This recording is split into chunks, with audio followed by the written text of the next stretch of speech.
Ta'ala mengumpulkan riwayat tentang keutamaan hari Jumat, dan diantaranya menyebutkan bahwasanya termasuk keutamaan orang yang meninggal hari Jumat ya, adalah tanda insyaallah bakal diampuni oleh Allah Subhanahu wa Ta'ala. Tanda. Makanya kalau mati hari Jumat itu dipilih oleh Allah Subhanahu wa Ta'ala, dan benar itu. Akan tapi jika ada orang mati hari Jumat, apakah pasti? Jangan berkata pasti. Karena mungkin ada dosa yang menjadikan tidak diampuni oleh Allah, kesyirikan dan seterusnya. Orang kafir mati hari Jumat, ya tidak diampuni oleh Allah. Sama sepertinya kalau ada orang mati di dalam menuntut ilmu, mati syahid. Ini khusnudzan kita insya Allah. Sebab yang namanya mati tidak bisa diminta. Saya pengen mati hari Jumat, belum tentu dikasih. Jadi itu karunia dari Allah Subhanahu wa Ta'ala. Seperti meninggalnya seseorang dengan kemampuan untuk mengucapkan kalimat syahadat juga kemuliaan. Mati hari Jumat kemuliaan. Benar itu. Akan tapi jangan berkata, sudahlah saya enggak sholat, enggak apa, yang penting saya mati mau Jumat. Siapa yang bilang kamu mati hari Jumat nanti? Hah? Jadi bunuh diri dari Jumat. Neraka lagi enggak ada itu semuanya. Jadi tanda, kata Imam, itu diukil dari Nabi SAW itu, mati hari Jumat adalah mati mulia. Insya Allah diampuni oleh Allah Subhanahu wa Ta'ala. Memang benar seperti itu. Cuman maknanya apa? Berlaku untuk siapa? Untuk orang yang setelah mati baru kita husnudzonni. Husnudzon kepada dia. Bukan untuk kita agar kita ngentengin, enggak. Itu salah paham. Misalnya apa? Yaudahlah, kalau biarin begini aja lah. Yang penting saya mati hari Jumat. Rebu matinya. Maju 2 hari. Jadi enggak. Jadi maksudnya itu adalah untuk kita husnudzon, dan memang ada kabar dari Nabi SAW.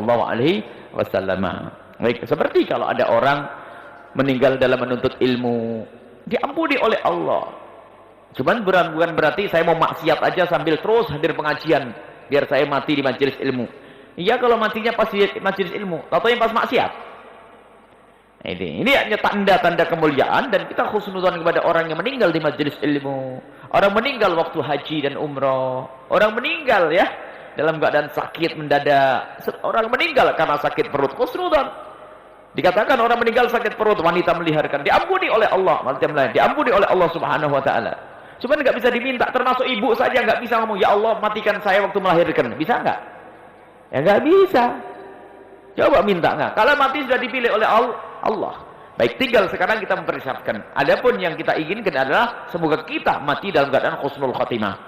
Itu hanya cara melihat orang yang sudah mati di hari Jumat, kita husnudzonni. Bahwasanya insya Allah matinya adalah mati husnul khotimah, mati baik, dimuliakan oleh Allah. Kalau memang dia ahli la ilaha illallah. Kalau bukan ahli la ilaha illallah, nggak ada kebaikan untuknya. Karena apa? Bukan ahli iman. Baik, kemudian yang kedua, membaca Yasin sebelum dimandikan. Nggak ada sebelum dimandikan, sebelum mati, saat mati, sebelum dimandikan, setelah dimandikan, boleh semuanya. Yang nggak boleh adalah disolati sebelum dimandikan. Adapun masalah dikafani sunnahnya dikafani dulu baru disolati. Kalau belum dikafani kok disolati, sah asalkan sudah dimandikan. Jadi bukan baca Yasin. Yasin mah boleh, sebelum mati pun juga boleh. Ya, sebelum mati boleh, waktu mati boleh, belum dikubur, setelah dikubur. Sekarang ada orang melarang baca Yasin untuk orang mati ini. Kelihatannya bingung dia. Sebab baca Yasin untuk orang itu adalah sebelum mati boleh, untuk mendoakan orang-orang yang meninggal dunia. Termasuk itu masuk bab tawassul dengan amal soleh juga. Jadi tawassul dengan amal soleh adalah di saat kita membaca ayat Al-Quran, semoga diampuni oleh Allah. Kemudian juga masuk bab menghadiahkan pahala untuk orang yang telah meninggal dunia, yang disepakati oleh para ulama bahwasanya itu adalah nyampe. Ada khilaf sedikit dari riwayat Imam Syafi'i radhiyallahu anhu. Baik, ini yang harus kita pahami. Jadi kalau baca Yasin boleh. Dan memang saya menemukan, kita juga menemukan, belum diakui jangan baca Yasin. Jadi rupanya salah dengar itu. Yang nggak boleh apa? Disolati. Sebab syaratnya disolati harus sudah disucikan, dimandikan. Bahkan sampai dikatakan oleh Imam Ramli rahimahullah ta'ala, kalau ada seorang anak meninggal dalam keadaan belum disucikan secara sempurna, maka tidak disolati. Contoh, ada seorang wanita meninggal dunia. Di tempat tersebut tidak ada wanita yang bisa memandikannya. Sebab kalau yang meninggal wanita, yang memandikannya adalah wanita. Kalau yang meninggal laki-laki, yang memandikannya adalah laki-laki. Boleh wanita meninggal dunia dimandikan oleh kaum laki-laki, tapi kaum laki-laki itu adalah mahramnya. Termasuk diantaranya adalah suami, biarpun dia bukan mahram. Anaknya, itu pun tetap menutup auratnya, bukan dibuka belak begitu lalu dimandikan. Tidak, harus di bawah kain. Baik, ternyata di kampung itu kebetulan wanitanya habis, tinggal dia tok. Ditanya saudara, paman-pamannya juga sudah nggak ada. Yang ada kaum laki-laki yang lainnya. Maka bagaimana hukumnya?